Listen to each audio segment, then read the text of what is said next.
mulai ibadah kita pada pagi hari ini. Saya mengundang sekalian jemaat untuk berdiri. Kita akan mempersiapkan hati kita. Kita mengambil saat yang sejenak.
Kita datang untuk menyembah Dia dengan keyakinan bahwa ibadah kita saat ini dimulai dalam nama Allah Bapa, Putra, dan Roh Kudus. Amin. Mari kita puji nama Tuhan melalui pujian hormat bagi Allah Bapa.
Beginilah firman Tuhan Allah Israel.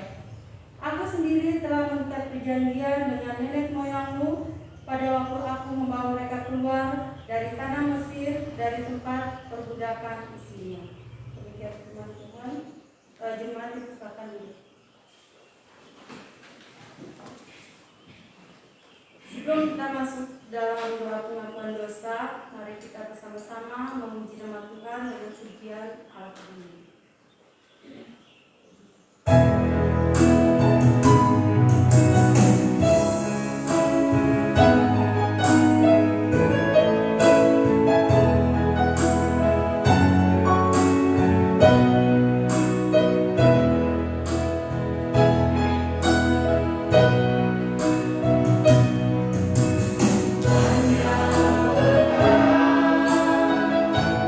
Yang pada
pribadi di hadapan Tuhan.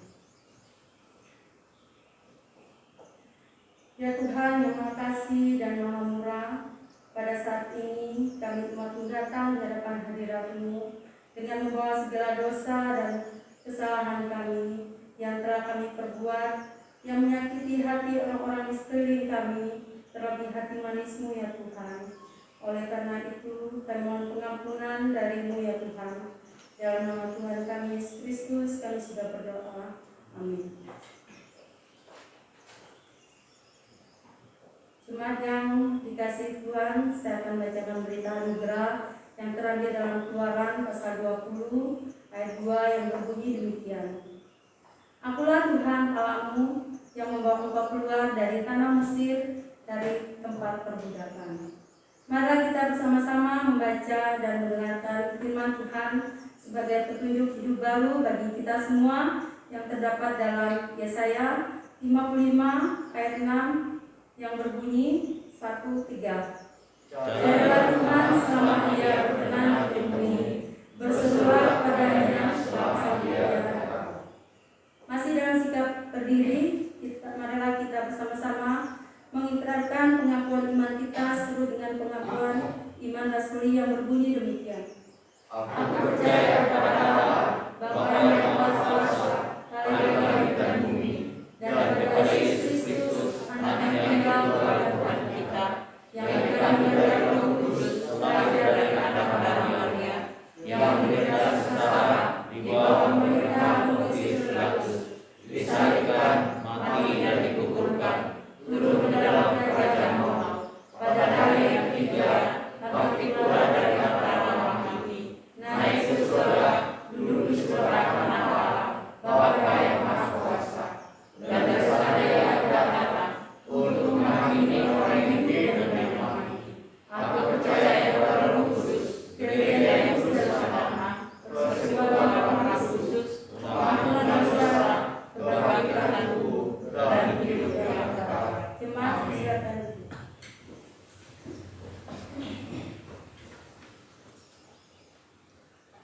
Bapak Ibu, kita akan masuk dalam doa syafaat. Kami minta dengan kasih Roh Sedaris untuk menceritakan doa. Mari kita berdoa.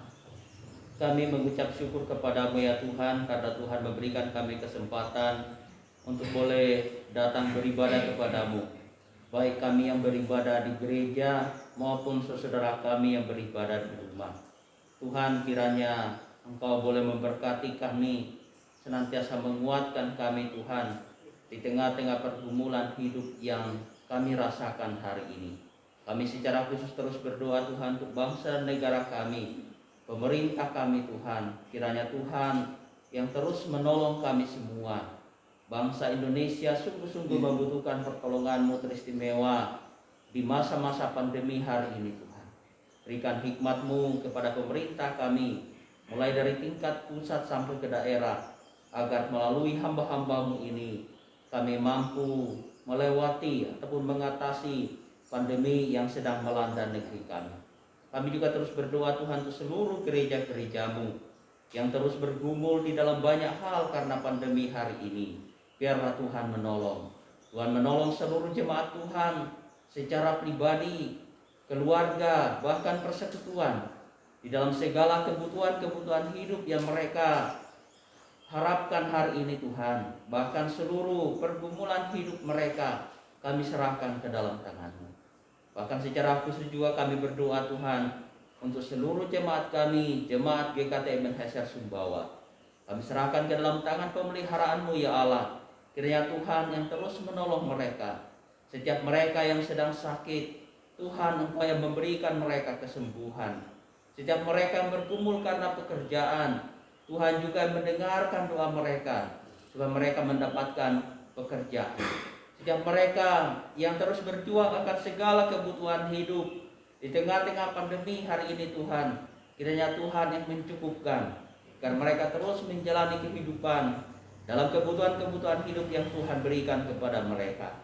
Kami juga berdoa Tuhan untuk pergumulan mereka secara pribadi. Biarlah Tuhan yang menolong seluruh jemaat-Mu. Baik itu pergumulan keluarga, pergumulan iman, pergumulan masa depan, bahkan pergumulan yang lainnya yang seringkali tidak mampu kami katakan, yang hanya Tuhan yang tahu. Kiranya Tuhan memelihara seluruh jemaat-Mu. Kami berdoa seluruh anak-anak kami yang masih kebanyakan studi dari rumah Tuhan. Kiranya Tuhan memberkati anak-anak kami yang sedang bekerja, baik yang ada di Sumbawa maupun yang ada di luar kota. Tuhan yang terus memelihara juga mereka. Bapa di dalam surga, bahkan setiap kami yang beribadah, baik yang ada di rumah maupun yang ada di gereja hari ini, Engkau tahu Tuhan pergumulan kami. Tuhan tolonglah kami. Kami berserah ke dalam tangan-Mu. Engkau adalah Allah sang pemelihara kehidupan. Terima kasih Tuhan. Ini doa kami kepadamu.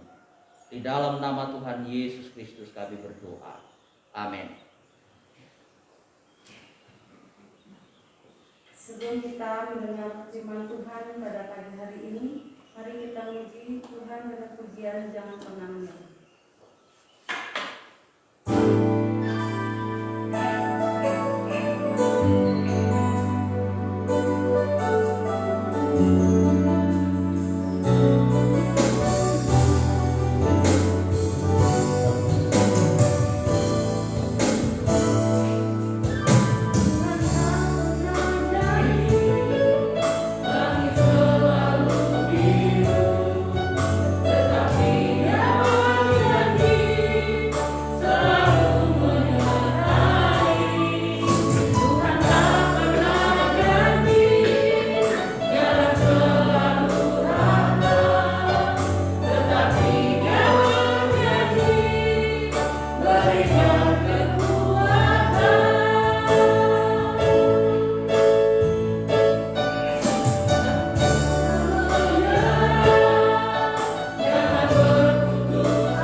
Mari kita berdoa Bapak Ibu Saudara.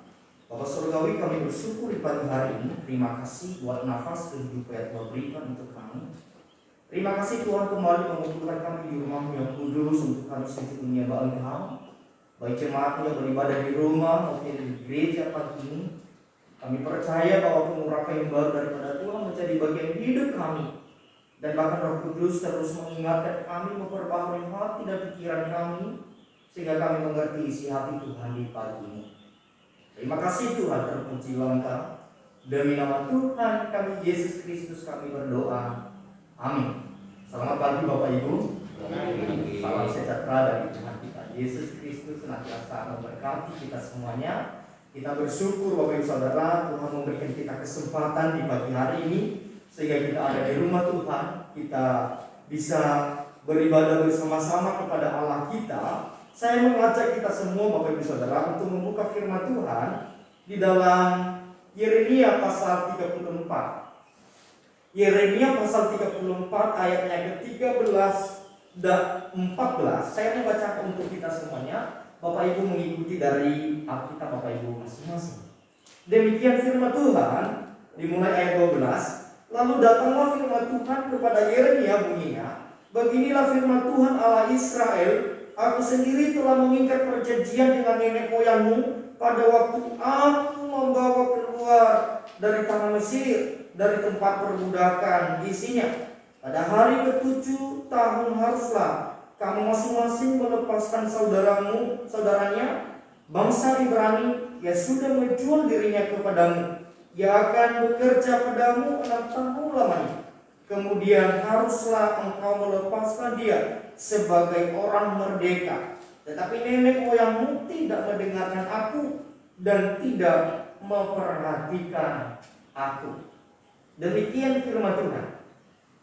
Saudaraku yang dikasihi dan mengasihi Tuhan, bagian dari firman Tuhan yang sudah kita bacakan tadi, di sana kalau kita memperhatikan bagaimana kehidupan bangsa Israel semenjak mereka, Bapak Ibu Saudara, ada di tanah Mesir, di tanah perbudakan. Kalau kita memperhatikan kehidupan bangsa Israel di Mesir adalah kehidupan sebagai budak, Bapak Ibu Saudara. Seorang budak ini dia tidak bisa melakukan semaunya dia. Pasti budak itu berada di dalam otoritas penguasa. Dia mau itu, dia mau ini, tidak bisa, Bapak Ibu Saudara. Itulah kehidupan yang hidup di dalam perbudakan. Termasuk Bapak Ibu Saudara, bangsa Israel pada waktu itu tidak mudah bagi mereka untuk menjadi budak bangsa lain, apalagi bangsa yang tidak mengenal Tuhan. Dan mereka sebagai budak bukan hanya 1 hari 1 bulan, tetapi catatan firman Tuhan mengatakan bahwa mereka itu diperbudak selama 400 tahun lamanya. Aduh Bapak Ibu Saudara, kita aja di sini mungkin paling besar umur di sini 60 lebih ya. Kita semua yang ada di sini atau di bawah 70. Nah, coba kita bayangkan Bapak Ibu Saudara, mereka diperbudak selama 40 tahun lamanya. Ini bukan hal yang mudah Bapak Ibu Saudara. Mereka ada di bawah otoritas penguasa. Mereka tidak bebas, mereka tidak bisa melakukan apa yang mereka mau. Mungkin mereka mau makan makanan yang enak, tidak bisa Bapak Ibu Saudara. Ada aturan-aturan yang harus mereka ikuti sesuai dengan apa yang ditetapkan oleh penguasa. Ya, mereka juga bekerja paksa dan tidak ada upah. Ya, pokoknya makan seadanya sudah. Yang penting mereka bisa hidup Bapak Ibu Saudara. Makanya mental bangsa Israel itu adalah mental budak. Mereka tidak mengerti siapa Tuhannya. Mereka seringkali memberontak kepada Allah karena Tuhan berkali-kali melepaskan bangsa itu dari jajahan Mesir. Jadi Bapak Ibu Saudara, kehidupan budak itu ada di bawah penguasa. Dia tidak punya hak. Nah, Bapak Ibu Saudara, di dalam kisah yang sudah kita bacakan tadi, Tuhan mengingatkan melalui Nabi Yeremia, memberitahukan kepada mereka. Kalau kita memperhatikan firman Allah di dalam ayat 34b berkata, aku sendiri mengikat perjanjian dengan nenek moyangmu pada waktu aku membawa mereka keluar dari tanah Mesir, dari tempat perbudakan. Saudara dikasihi Tuhan, di sana ada satu perjanjian. Waktu Allah itu membebaskan mereka, ya, mengeluarkan mereka dari tanah perbudakan atau bangsa yang menjajah mereka, itu adalah bangsa Mesir. Tetapi di sana ada satu perjanjian antara Allah dengan nenek moyang Israel. Perlu kita ketahui Bapak Ibu Saudara, apa perjanjian Allah dengan nenek moyang Israel pada waktu itu? Nah, saudaraku dikasihi Tuhan, kalau kita memperhatikan dari bacaan kita nanti selanjutnya itu, di sana ada perjanjian adalah terhadap kebebasan budak di antara umat Allah itu sendiri. Artinya Bapak Ibu Saudara, orang Israel ini dikeluarkan dari tanah Mesir.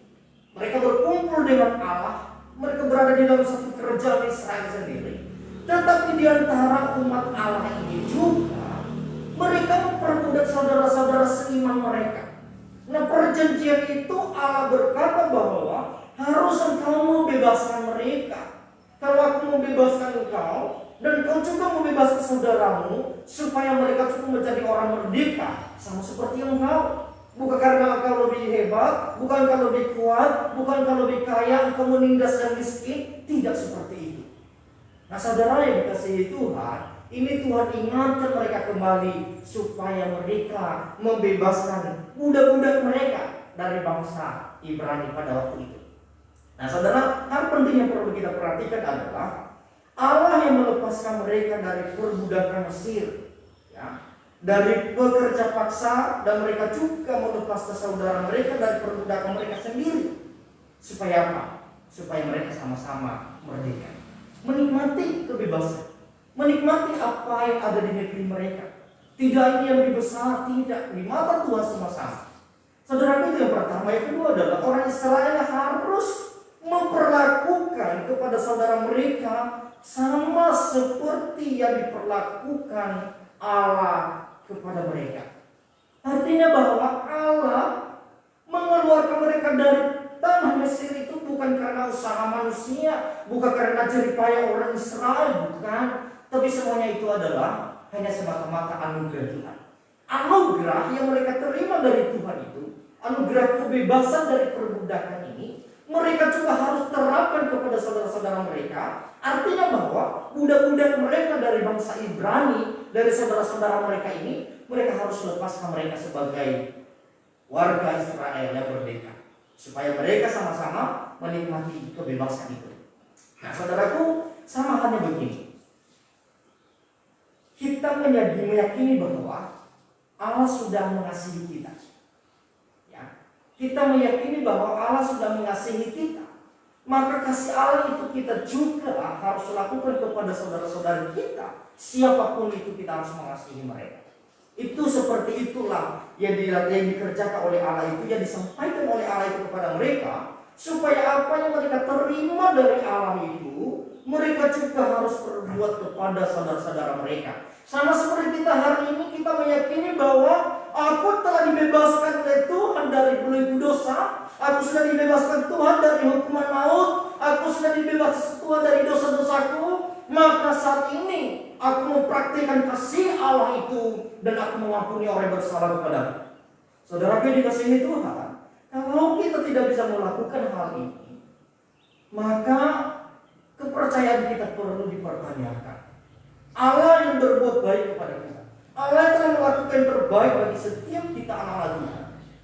Dan standarnya adalah, patokannya adalah, petunjuknya adalah dari atas turun ke bumi dan dilakukan oleh manusia kepada sesama kita sebagai umat pilihan Allah. Saudaraku yang dikasihi Tuhan, kalau ada hal-hal yang tidak berkenan di hadapan Tuhan, maka Allah tegur itu. Engkau tahu bahwa engkau menerima dari Allah. Allah yang mengerjakan di dalam Kristus itu, engkau juga harus melakukan kepada saudara-saudara. Saudaraku, Allah sudah mengampuni segala dosa kita. Kita percaya itu. Kita terima itu, Bapak Ibu Saudara. Kalau tidak, maka hidup kita sengsara.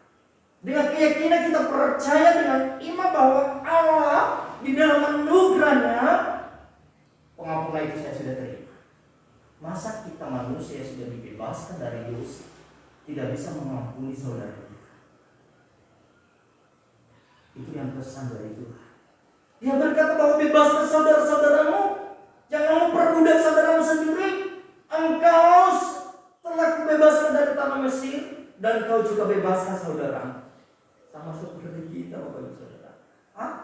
Saya sudah terima pengampunan itu, dan aku tidak punya hak untuk menyakiti siapapun, karena aku terima dengan cuma-cuma. Dengan hati yang tulus, kita harus memberikan pengampunan itu sekalipun berat.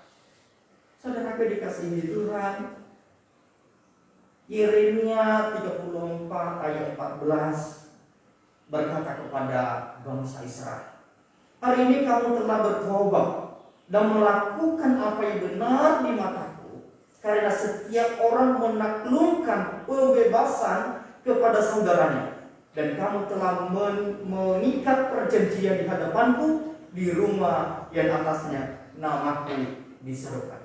Di sini Bapak Ibu Saudara, mereka mengikuti, ya, dan mereka dipuji oleh Tuhan. Oh ya, kamu bertobat, kamu umat kesayanganku, engkau taat kepadaku sebagai Tuhan.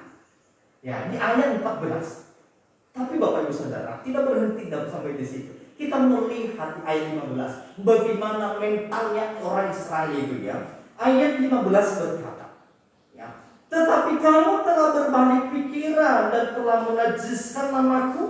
Kamu masing-masing telah mengambil kembali budaknya laki-laki dan budaknya perempuan yang telah kamu lepaskan sebagai orang merdeka menurut keinginannya, dan telah menundukkan mereka supaya mereka menjadi budakmu laki-laki dan budakmu perempuan lah. Bapak Ibu Saudara, apa yang terjadi? Israel ini bertobat sebentar saja, nanti kembali lagi. Nah, bertobat menyenangkan hati Tuhan. Oh ya, umatku ini aduh sudah berubah. Nggak lama setelah itu lagi pikiran lama itu lagi muncul lagi, Bapak Ibu Saudara. Mereka ambil lagi budak-budak ini, diperbudak sesuai dengan keinginan mereka. Nah, inilah yang Tuhan tidak mau. Nah, di sini kita simpulkan, Bapak Ibu Saudara, dikasihi dan mengasihi Tuhan, bahwa kehidupan bangsa Israel sebagai gambaran kehidupan kita masa kini. Bertobat sebentar, nanti kembali lagi. Bertobat meninggalkan dosa, nanti kembali lagi. Bapak Ibu Saudara dikasihi Tuhan, semua orang yang sejak dalam kandungan, ya, telah berada di bawah perhambaan dosa. Daud berkata bahwa aku di dalam kandungan ibuku telah dikandung di dalam dosa. Nah, saudaraku yang dikasihi dan mengasihi Tuhan, artinya bahwa di dalam kehidupan manusia ini ada satu sosok pribadi yang menundukkan, yang mematikan, yang merendahkan, yang menjadi Tuhan di dalam kehidupan manusia ini sejak dalam kandungan, yaitu adalah dosa. Nah, saudaraku yang dikasihi dan mengasihi Tuhan, dosa warisan yang diturunkan dari Adam sebagai kepala perjanjian terus berkembang dan membentuk kerajaannya, yaitu kerajaan maut, Bapak Ibu Saudara. Sehingga pada akhirnya manusia yang tertunduk di bawah penguasa dosa ini akan menuai kehidupan, bukan kehidupan yang kekal, tetapi kekekalan di dalam kematian. Kenapa manusia tertunduk di bawah perhambaan dosa? Saudaraku yang dikasihi dan mengasihi Tuhan, bagaimana kehidupan manusia kalau sudah seperti ini? Dalam kandungan kita sudah dikandung di dalam dosa, dan terus menerus dosa itu mengintimidasi kita. Terus menerus kita hidup di dalam keberdosaan. Akhirnya Bapak Ibu Saudara, manusia yang ada di bawah belenggu dosa akan menuai juga hasil dari dosa itu, yaitu adalah kematian kekal di dalam neraka. Ini benar Bapak Ibu Saudara, ini sungguh-sungguh nyata nanti. Kerajaan neraka itu ada, akan ada. Lalu bagaimana kita umat Tuhan? Aku ingin masuk ke surga yang telah disediakan Bapa. Aku tidak mau ke sana. Lalu bagaimana caranya? Jalan apa yang kutempuh untuk bisa pindah dari kerajaan maut itu memasuki kerajaan yang hidup? Ini yang perlu kita harus tahu dalam hidup kita, Bapak Ibu Saudaraku. Tidak ada satupun manusia yang bisa melepaskan dirinya dari perbudakan dosa. Tidak ada. Melalui kekuatan, melalui amal, melalui perbuatan baik, tidak ada. Manusia tidak mampu, Bapak Ibu Saudara. Sama seperti bangsa Israel selama 400 tahun, mereka diperbudak, mereka dijajah itu. Dan mereka dengan kekuatan tidak bisa melepaskan mereka dari perbudakan Mesir. Tetapi kabar baiknya, Allah yang Maha Kuasa campur tangan, melepaskan umatnya, melepaskan umat kepunyaannya dengan cara Allah sendiri, bukan dengan cara manusia, bukan dengan kegagahan Israel. Sama dengan kita hari ini, Bapak Ibu Saudara, kita tidak bisa melepaskan kita dari dosa, tidak bisa. Usaha manapun yang kita lakukan tidak bisa. Kita sudah terbelenggu. Baru lahir atau sudah berada di dalam dosa. Belum lahir pun sudah ada di dalam dosa. Apalagi kalau kita sudah lahir, Bapak Ibu Saudara, ya. Pikiran kita yang banyak macam-macam ini, mau itu, sedikit-dikit ya marah sama saudara kita, benci dendam sama saudara kita. Nah, kita seperti itu kan, kita harus jujur, Bapak Ibu Saudara. Ya. Bagaimana bisa kita lepas dari dosa? Semenjak dalam kandungan, belum lahir pun sudah cacat, sudah ada di dalam dosa. Aduh Bapak Ibu Saudara, tidak salah kalau kita berada di dalam kerajaan neraka yang kekal. Kenapa? Karena kita sendiri. Nah saudara, bagaimana? Aku pingin ke sana. Bapak Ibu Saudara, aku dikasih dan mengasihi Tuhan. Manusia lepas dari dosa itu karya Allah dan kasihnya melalui pengorbanan Kristus. Lagi-lagi dari Allah, lagi-lagi dari Allah, bukan dari manusia. Saudaraku, kalau kita membaca di ayat hafalan kita di dalam Yohanes 3 ayat 16, karya Allah itu melalui anaknya tunggal, Dia sediakan ya menjadi tebusan. Firman Tuhan berkata, siapa yang percaya kepada Dia tidak binasa, melainkan beroleh hidup yang kekal.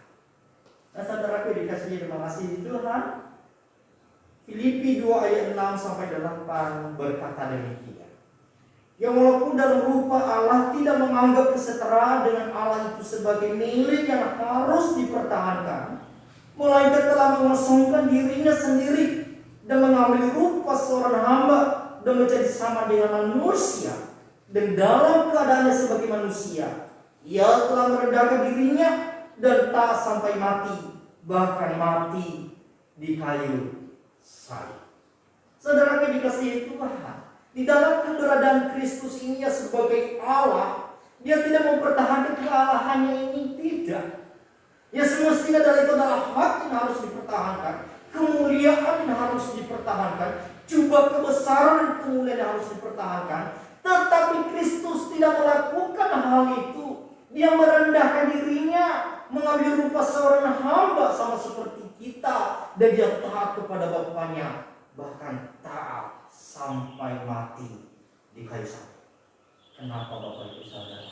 Itu karena kasih. Lagi-lagi bukan kita yang melepaskan diri kita dari dosa, dari jajahan dosa itu, dari belenggu dosa itu, tetapi semuanya itu adalah karya Allah. Saudara yang dikasihi dan mengasihi Tuhan, itu adalah kabar baiknya. Kita orang percaya dibebaskan dari perbudakan dosa karena ada pengorbanan Kristus. Tanpa ada pengorbanan, apa Bapak Ibu Saudara? Pengorbanan, ada harga yang harus dibayar oleh Kristus. Darahnya tertumpah untuk kita. Melalui salib Kristus kita dimerdekakan dari dosa. Saudaraku yang dikasihi dan mengasihi Tuhan, ini harus kita pastikan dalam hidup kita. Apakah pengorbanan Kristus itu sudah menjadi bagian hidupku? Ini perlu kita pertanyakan sebagai anak Tuhan. Jangan-jangan hanya aku dengar saja, tapi tidak ada faedahnya dalam hidupku. Ini yang perlu kita yakini Bapak Ibu Saudara. Sebab pada akhirnya hidup kita menuju kedua jalan. Apakah kita menuju jalan ke surga atau sebaliknya? Tetapi yang memastikan kita menuju jalan ke surga itu adalah apabila pengorbanan Kristus ini telah menjadi bagian hidup kita. Apabila pengampunan Kristus itu sudah kita terima Bapak Ibu Saudara. Salib merobohkan kuasa maut. Salib Kristus menghancurkan kuasa maut. Pengorbanannya tertikam, tersalib, menderita. Itulah penderitaan kita yang ditanggungkan kepada Kristus. Ya seharusnya adalah yang ditanggungkan kepada kita, tetapi Dia rela. Kenapa? Karena kasih-Nya. Dia tahu saudara dan saya tidak mampu melepaskan belenggu dosa ini, tetapi Dia rela turun mengambil rupa seorang hamba. Firman Tuhan berkata Dia mengosongkan dirinya, Dia merendahkan dirinya, bahkan taat sampai mati di kayu salib. Lagi-lagi Bapak Ibu Saudara, karya Allah, bukan karena hasil usaha manusia. Kita merdeka, bentar lagi dirayakan kemerdekaan. Berapa hari lagi? Merdeka, merdeka, merdeka. Itu merdeka secara fisik Bapak Ibu Saudara ya. Merdeka dari jajahan Belanda, merdeka dari ini, tetapi buktinya kita masih diperbudak di dalam dosa. Kalau kita sudah memastikan kehidupan kita ada di dalam Kristus, maka kemerdekaan sejati itu akan menjadi bagian hidup kita. Bebas dari belenggu dosa karena salib. Karena salib, tapi ada harga yang dibayar. Saudaraku, harga yang dibayar bukan dari emas perak, bukan dari usahaku, usaha kita, bukan ya, bukan Bapak Ibu Saudara. Lagi-lagi adalah karya Tuhan. Saya rindu kita Bapak Ibu Saudara, kita membaca 1 Petrus 1 ayat 18 dan 19 ya. Kita baca bersama-sama 1 Petrus 1 pasal 1 ayat 18 dan 19 3 ya. Sebab kamu tahu bahwa kamu telah ditebus dari cara hidupmu yang sia-sia yang kamu warisi dari nenek moyangmu. Itu bukan dengan bara yang fana, bukan pula dengan perak atau emas, melainkan dengan darah yang mahal, yaitu darah Kristus, yang sama seperti darah anak domba yang tak bernoda dan tak bercacat.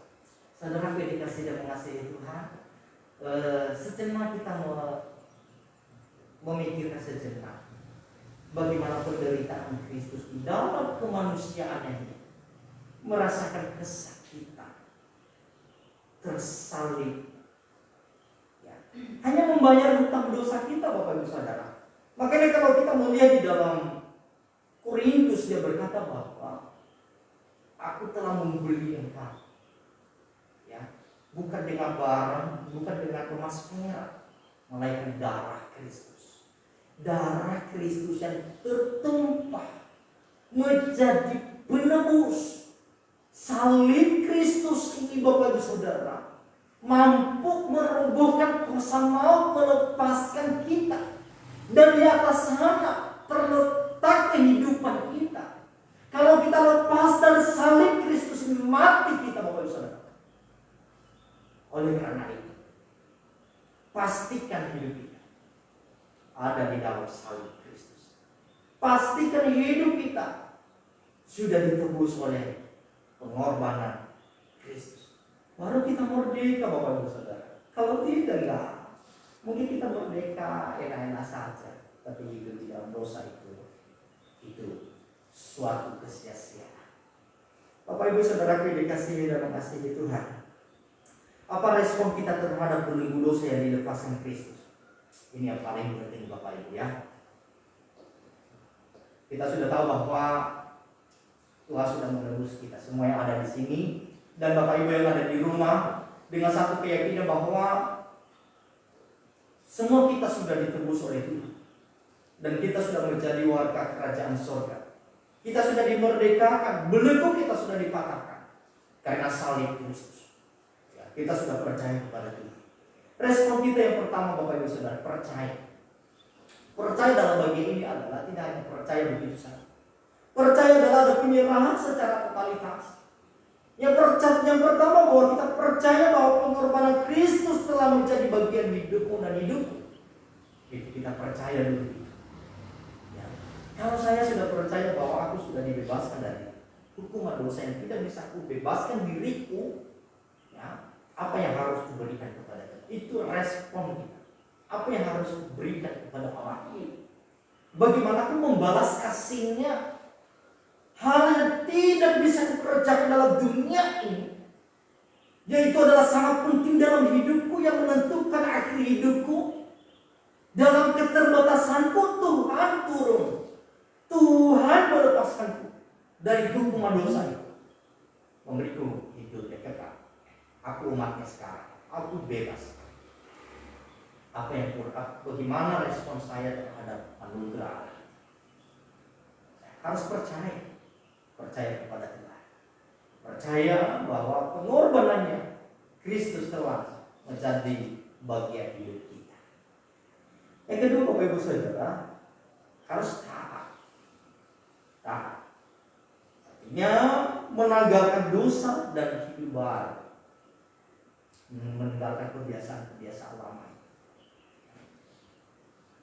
Mungkin orang melihat kita, oh dia begini, mau enak aja ngomongnya. Bisa saja seperti itu Bapak Ibu, bisa ya. Karena ada unsur-unsur lain. Tetapi satu hal Bapak Ibu Saudara, urusan surga dengan manusia ini adalah urusan pribadi. Bagaimana hubunganmu dengan Tuhan? Jangan bergantung kepada manusia. Lihat, perbaiki diri. Bagaimana hubungan kita dengan Tuhan?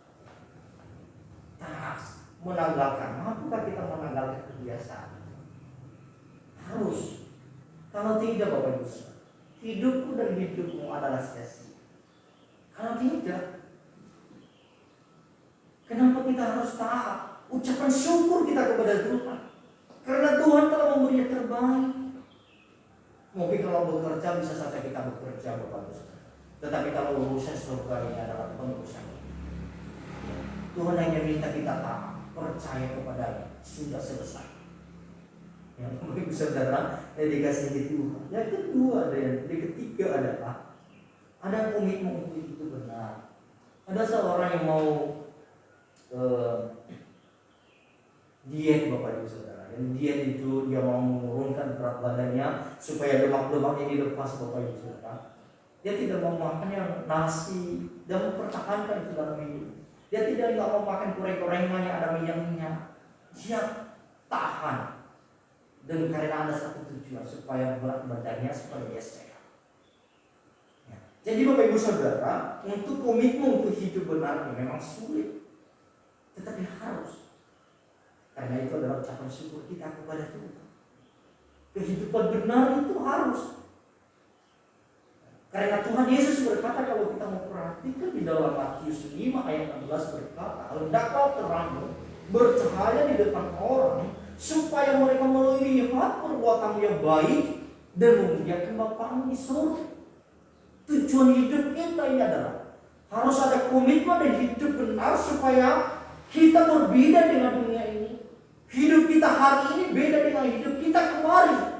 Karena hari ini baru kita dengar bahwa harus orang Kristen punya komitmen dan hidup benar di hadapan Tuhan. Kalau hidup kita kemarin gak benar, maka apa? Hari ini Bapak Ibu, lewat firman Tuhan berkata kepada kita bahwa menegakkan dosa itu adalah usaha manusia. Saudaraku yang dikasih dan mengasihi Tuhan, mewujudkan buah pertobatan melalui gaya hidup sehari-hari. Saudaraku yang dikasihi Tuhan, mari kita pelan-pelan. Ada sekaligus ya Bapak Ibu yang untuk bertobat juga. Proses. Tapi prosesnya itu kemana dulu Bapak Ibu Saudara? Turun atau naik semakin naik? Kita anak Tuhan itu semakin naik. Ya. Jangan kita mendengar apa kata orang. Ya. Seringkali kita berdosa itu Bapak Ibu Saudara karena pengaruh luar. Ya. Pernah nggak Bapak Ibu Saudara hal? Karena orang lain itu bukan begini, belum tentu benar. Cek kebenaran. Kalaupun nggak usah bahas. Kenapa? Karena hubunganku dengan Tuhan jangan sampai rusak gara-garanya. Jangan sampai aku membenci orang lain karena dia. Itu jangan Bapak Ibu Saudara.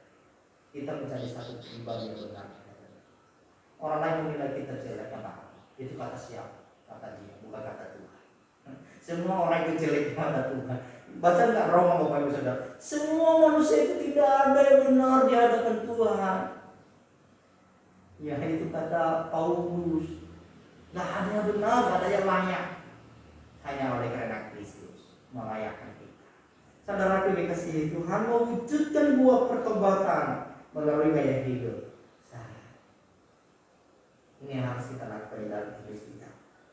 Yang terakhir Bapak Ibu Saudara, mari kita bersyukur atas kasih karunia Allah melalui Kristus pada kita. Kita bersyukur kenapa? Karena Dia telah menyelamatkan kita. Dia telah membebaskan kita. Ya, Dia telah menebus kita dari cara hidup kita yang sia-sia, cara hidup kita yang lama, ya seharusnya kita mati binasa. Oleh karena kasih-Nya kepada kita, Dia memberikan kita anugerah. Kita bersyukur kepada Dia. Ya, kita bersyukur Bapak Ibu. Saya juga bersyukur kepada Tuhan. Hidup apakah hidup saya ini benar Bapak Ibu? Ya, enggak Bapak Ibu.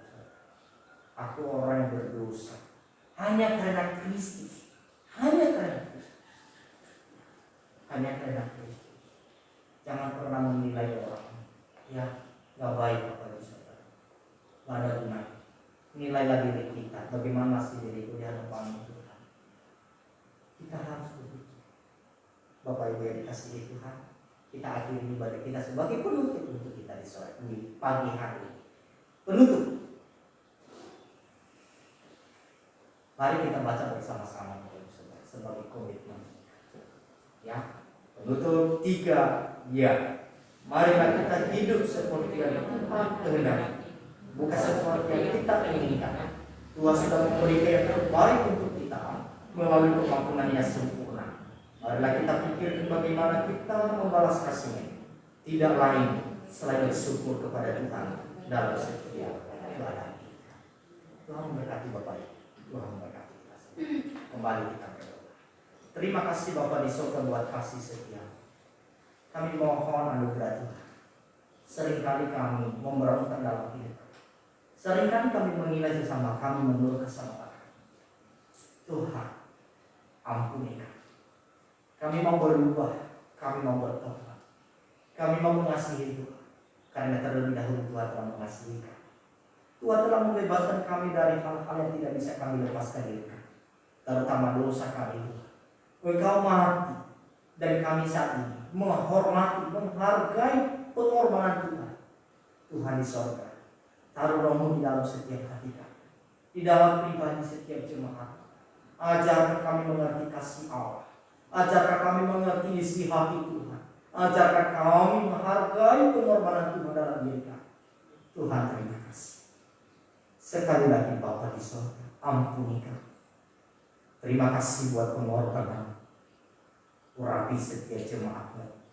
Jadikanlah kami menjadi jemaat yang baik, yang memuliakan nama Tuhan saja. Tidak ada motivasi lain Tuhan selain kami bersandar kepada-Mu dan memuliakan Engkau. Mungkin orang lain menilai kami, tetapi Tuhan, biarlah Tuhan meneguhkan iman kami, menguatkan hati dan jiwa kami. Jadikanlah kami menjadi pribadi yang benar di hadapan Tuhan. Biarlah pertobatan sejati itu terjadi di dalam setiap pribadi kami. Ini kerinduan kami Tuhan. Kalau bukan Tuhan yang mengubahkan hati kami, maka kami tidak bisa mengubahkan hidup kami. Maka dari itu Tuhan, kami membutuhkan pertolongan Roh Kudus berkarya, bertata di dalam hati kami. Demi nama Tuhan Yesus kami berdoa. Amin. Tuhan memberkati Bapak.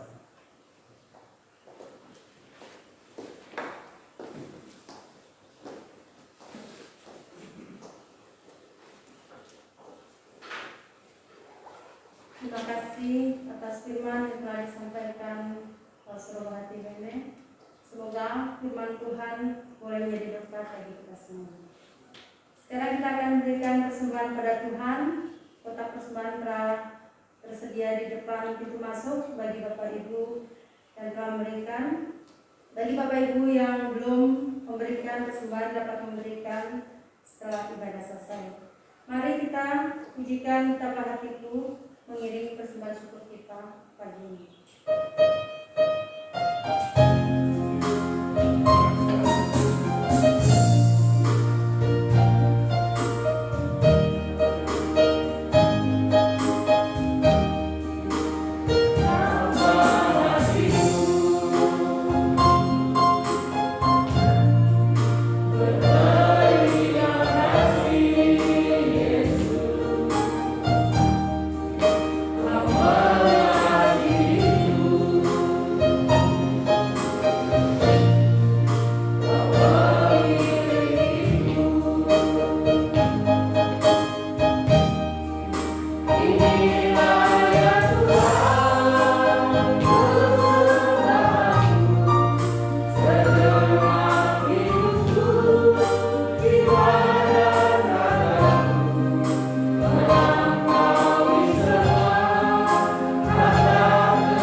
kembali lagi kami datang di hadapan hadirat-Mu. Kami berterima kasih ya Tuhan buat segala yang telah terjadi dalam kehidupan kami, terlebih berkat-berkat yang telah Engkau berikan. Saat ini ya Tuhan, Engkau boleh berkenankan kami untuk memberikan persembahan syukur kami. Berkatilah ya Tuhan, agar menjadi berbuah harum di hadapan hadirat-Mu. Dalam nama Tuhan Yesus Kristus kami sudah berdoa. Amin. Mari kita melihat Bapak Jemaat melalui layar LCD.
Kita akan mengakhiri ibadah kita pada pagi hari ini. Jemaat, saya persilakan bagi berdiri. Segala pujian kita kembalikan pada Allah dengan pujian doksologi berkat oleh Rasul Bahati Bene, diakhiri dengan pujian amin.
Dan kita menerima berkat Tuhan, kasih karunia dan damai sejahtera dari Allah Bapa Surgawi, cinta kasih di dalam nama Tuhan kita Yesus Kristus, serta penghiburan tuntunan daripada Allah Roh Kudus, dari Allah Tritunggal itu menyertai kehidupan kita, mulai pagi hari ini kekal sampai selama-lamanya.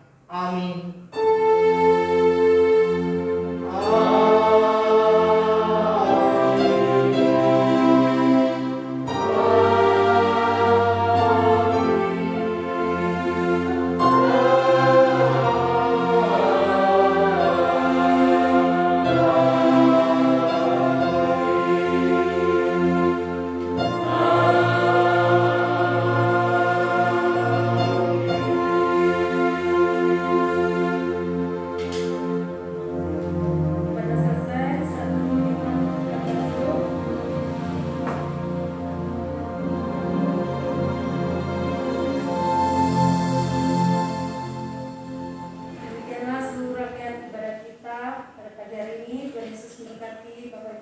sekalian yang berada di rumah maupun kita yang hadir di gereja pagi ini. Marilah kita tetap semangat, hidup sehat, dan terus mematuhi protokol kesehatan. Selamat hari Minggu buat kita semua. Tuhan Yesus memberkati.